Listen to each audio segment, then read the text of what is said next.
बिस्मिल्लाहिर्रहमानिर्रहीम। प्यारे तलबा व तालिबात, अस्सलाम वालेकुम। तो आज हम पढ़ने जा रहे हैं 8वीं जमात का साइंस। तो जो मेरा टॉपिक है सेल है, जैसा आपको पता है। तो इसमें मेरा सब टॉपिक जो है सेल ऑर्गेनेलिज है। आपने पहले भी मैंने आपको बताया है कि जो सेल होती है, इसका बाहर का हिस्सा जो होता है उसको हम सेल मेम्ब्रेन या प्लाज्मा मेम्ब्रेन कहते हैं। उससे अंदर का हिस्सा जो होता है, गाढ़ा हिस्सा होता है, जेली लाइक स्ट्रक्चर होता है, उसको हम साइटोप्लाज्म कहते हैं। और उसके अंदर का हिस्सा जो होता है उसको न्यूक्लियस कहते हैं। तो अब हम देखेंगे कि साइटोप्लाज्म जो है सबसे बड़ा हिस्सा होता है सेल का। तो इसमें कौन कौन सी सेल ऑर्गेनेलिज होती हैं। हाँ, तो cell organelle, a number of organelles occur in the cytoplasm.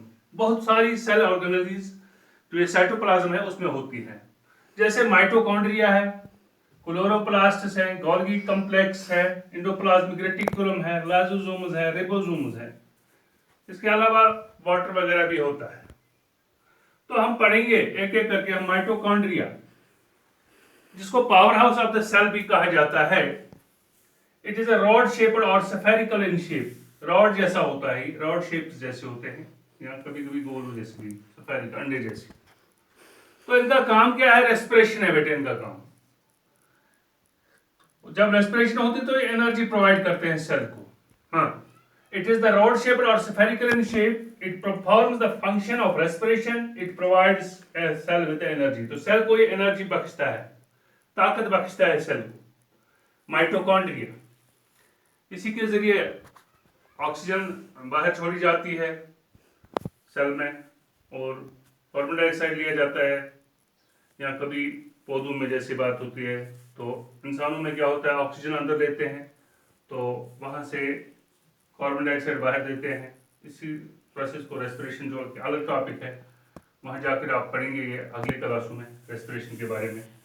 थोड़ा बहुत आपने 7वीं जमात में भी पढ़ा है respiration, taking enough air and giving out carbon dioxide, या taking enough oxygen and giving out carbon dioxide is called respiration. तो यहाँ पर एनर्जी हमें मिलती है। तो ये जो काम है इस माइटोकॉन्ड्रिया का है। इसके बाद हम देखेंगे दूसरा पार्ट जो है बेटे क्लोरोप्लास्ट। तो देखा गया जो क्लोरोप्लास्ट हैं ये प्लांट सेल्स में ही होते हैं।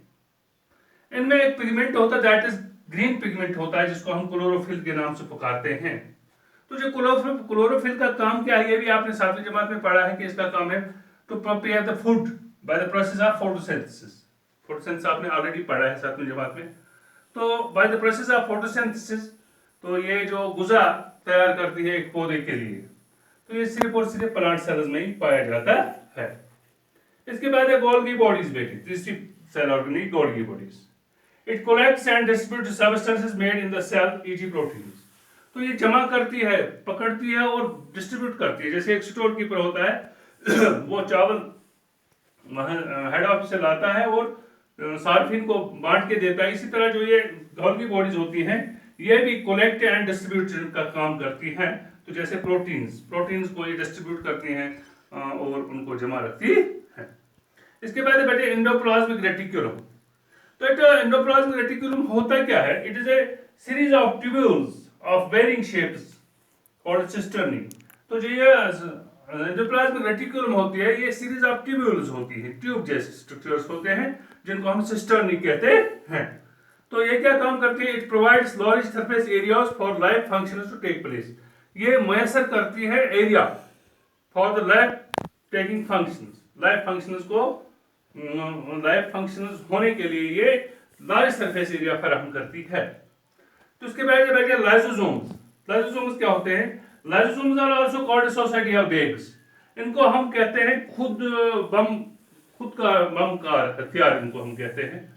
ये खुद अपने आप को मार देते हैं, लेकिन सेल को, मतलब जब कोई भी मटेरियल अंदर जाता है, अनवांटेड मटेरियल है, टॉक्सिक मटेरियल हमारे जिस्म में जाता है, तो ये प्रोटीन क्या एंजाइम्स होते हैं, तो ये उसके गिर्द जमा हो जाकर अपने आप को ब्लास्ट करते हैं और उस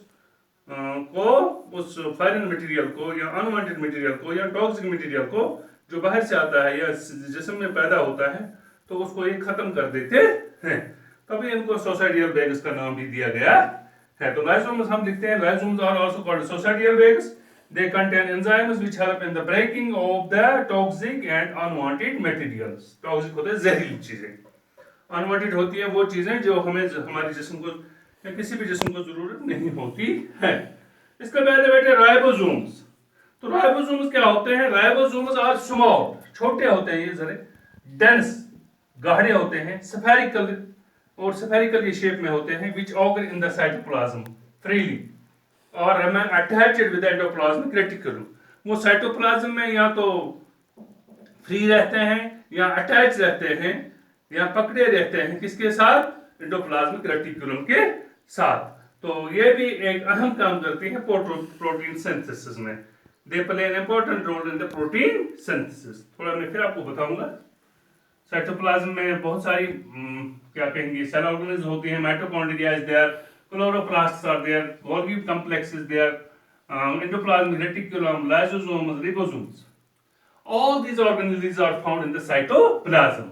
Now the first organelle is the mitochondria. It is a rod-shaped or spherical in shape. It performs the function of respiration. It provides cell with the energy. फिर दूसरा chloroplasts. The chloroplasts contain green pigment called the chlorophyll. It helps in the manufacture of food by the process of photosynthesis. It is found in the plant cells only. इसलिए plant cells में ही होते हैं। फिर Golgi bodies, it collects and distributes substances made in the cell, e g. Protein. For example proteins पकड़ इनको ये बांट कर देती, डिस्ट्रीब्यूट करती है। तो इसके बाद है चौथा बेटे endoplasmic reticulum. It is the series of tubules of varying shape called cisternae. It provides large surface areas for life functions to take place.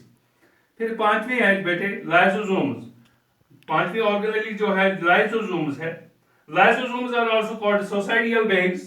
They contain enzymes which help in the breaking the toxic or unwanted materials. छठी जो organelle है ribosomes है। Ribosomes are small, dense, spherical, which occur in cytoplasm freely or remain attached with the endoplasmic reticulum. They play an important role in the protein synthesis. तो आप अपनी copy पर ये note करके रखेंगे सारा ऑर्गेनेल्स कौन कौन सी होती है, तो बाद में इसको याद करेंगे। बाकी